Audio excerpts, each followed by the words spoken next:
Então a gente está aqui no Centro de Arte ZUF e hoje é dia 26 de setembro, eu gosto de lembrar, 2018. E aí, hoje é dia da abertura da exposição Estética da Comicidade, né, Contente. E aí, o que é Estética da Comicidade? Estética da Comicidade é um trocadilho referenciado no filme Arquitetura da Destruição, que é um filme super interessante, né, sobre a estética que os nazifascistas, o projeto, né, de morte, de destruição, que não era completamente de destruição, né, eles mantiveram monumentos gregos, eles tinham um respeito com aquilo que eles julgavam que era o certo, que era o apolíneo, o início da civilização, aquilo que eles forçaram uma barra para identificar como o início da raça ariana, né? O fundamento do Ocidente. Eu achei interessante fazer esse trocadilho no momento em que a gente propõe essa exposição aqui para a Galeria de Arte da UF, que foi no final do ano passado, 2017, onde a gente já estava profundamente imerso num ambiente de culpabilização seletiva, né? De criminalização seletiva, né? Os crimes de uns são mais pesados do que de outro, dependendo da matriz ideológica da pessoa, né? Se a pessoa for de esquerda, ela é um baita corrupto, um terrorista. Se for um manifestante, um professor, então, se for pobre, aí então os direitos são reduzidos, né? Abre-se em estados de exceção, né?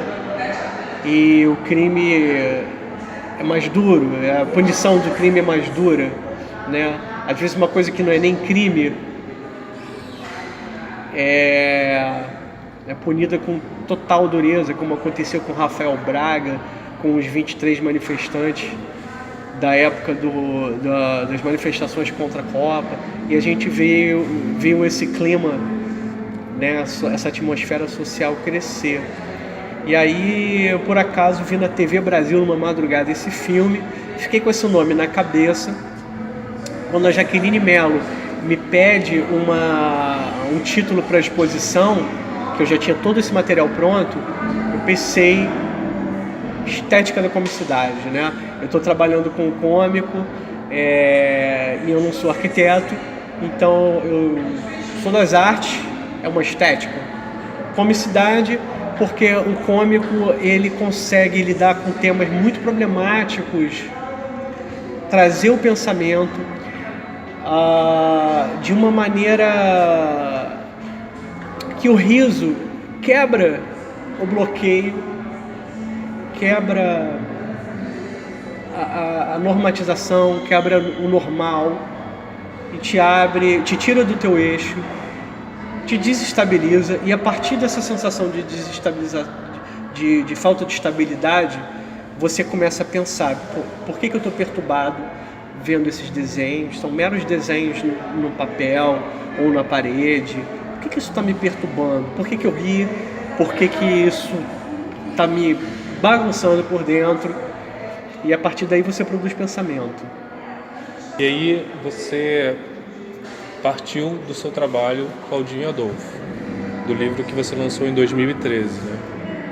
Esse é a primeira edição. E aí você está expondo outras duas continuações, né, da história, né? Como é que é isso? O Claudinho Adolfo foi lançado em 2014.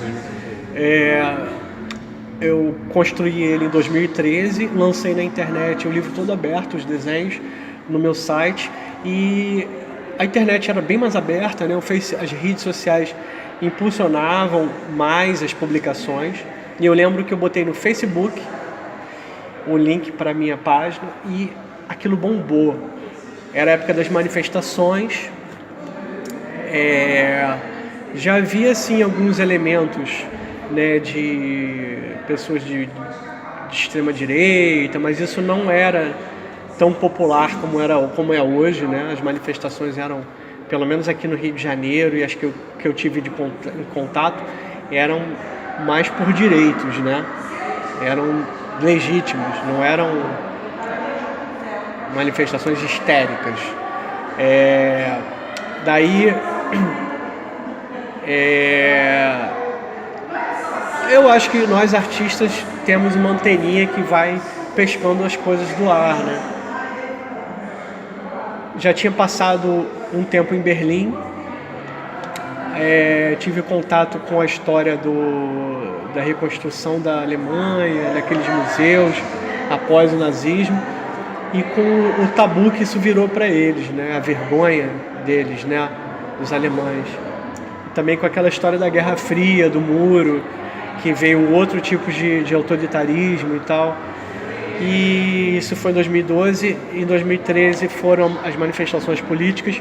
Eu acho que esse caldo se misturou dentro de mim, e o Claudinho e o Adolfo vieram assim como quem baixa um santo. Lancei, eu gostei muito do retorno, fiz uma performance em 2014, fiz performance dentro da Feira de Arte Rio de 2014, fiz performance com manifestantes durante a Copa do Mundo, né, onde eu me vestia, né, desses personagens, e senti a necessidade de continuar essa ficção, inserindo novas reflexões que foram surgindo ao longo desses anos, né, 2014, 2015, 2016, e que foram reflexões mais detalhadas, né, mais observações que eu vinha fazendo, pensamentos que rolam assim dentro do ônibus, comparações, né, sobre o autoritarismo e a inconsequência terrível do nazifascismo na Europa, com certas práticas, né, autoritárias e que vieram com um processo colonizador no Brasil, como que perpassam questões sociais nossas aqui, como a questão da terra principalmente, né, a violência com que se invade terra, com que se toma terra, terras que têm donos, que têm povos originários, né, que são os verdadeiros donos do Brasil.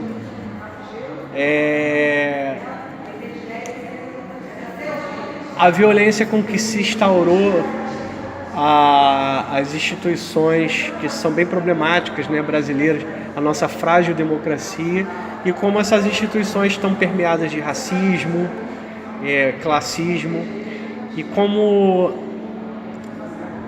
de certa medida, sendo brasileiro, elas se parecem, né,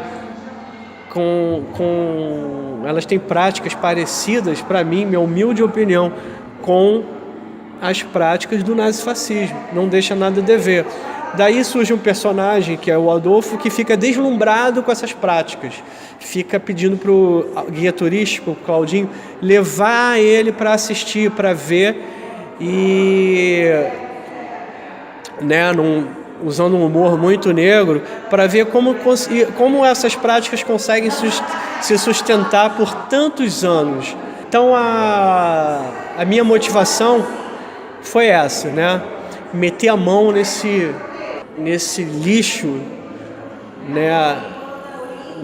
Nesse lado difícil, assim, na sombra da nossa constituição como brasileiro, né? Naquilo que nos constitui como brasileiros, nessa história trágica, história de opressão, história de injustiça, e histórias também de luta por liberdade e luta por construir uma sociedade democrática e livre e de igualdade e de justiça para todo brasileiro, e numa relação também que se estenda aos nossos vizinhos latino-americanos. Então, assim, o meu posicionamento, quero que fique bem claro com essa exposição, é esse, né? Ampliar o campo de liberdade, ampliar o campo de pensamento, né?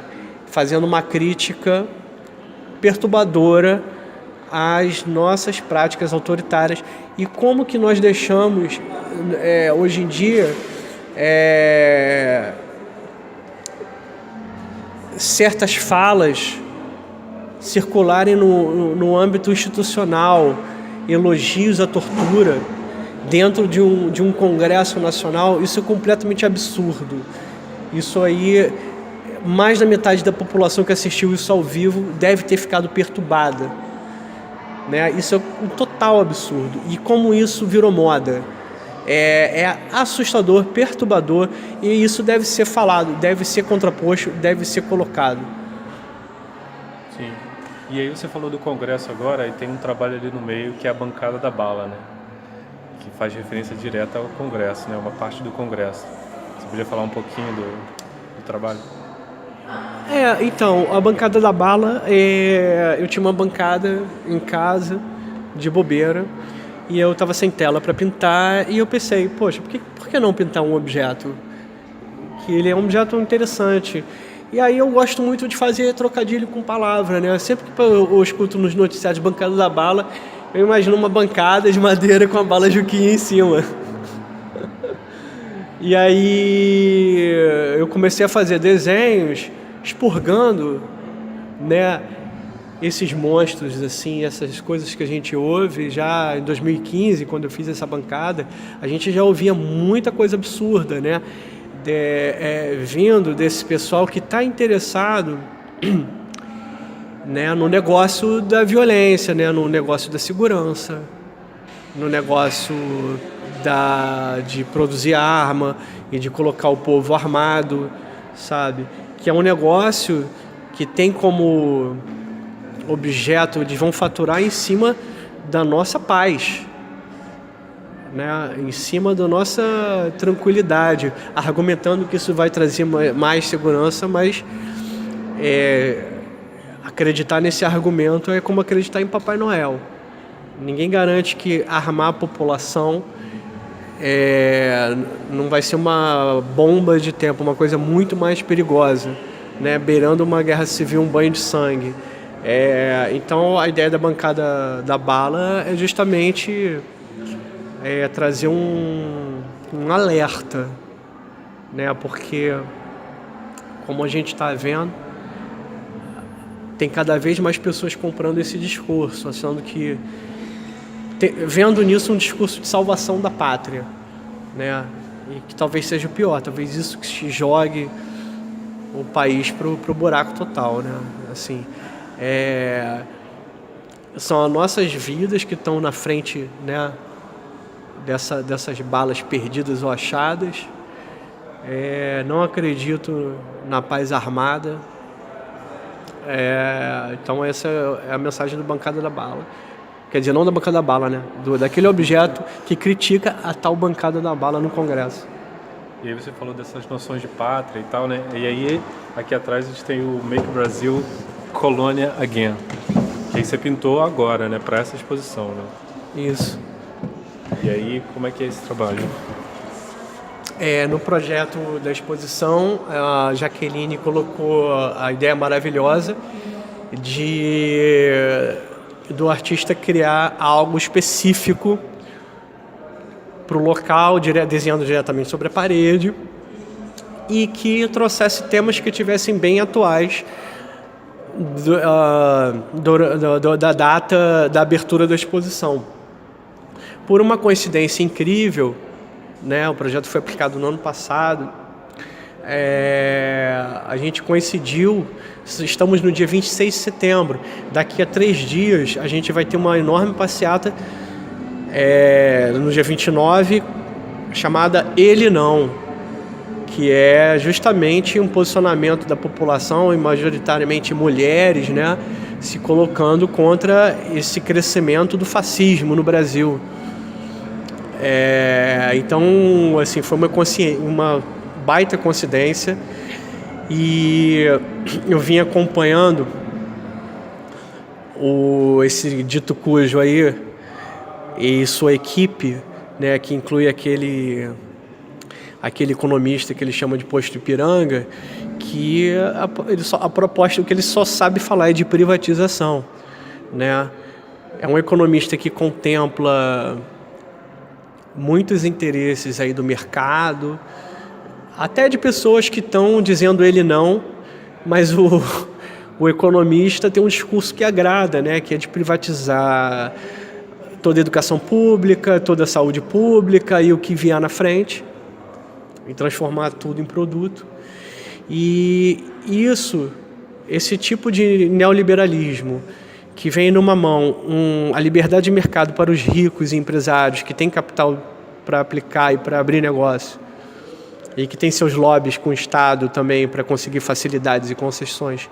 E no outro lado, uma mão autoritária de um militar aposentado que só fala em ódio e violência e traz todo o fantasma de 64, a gente tem aquele velho ditado, né? Tipo, ordem para o povo com a mão pesada e progresso para a burguesia.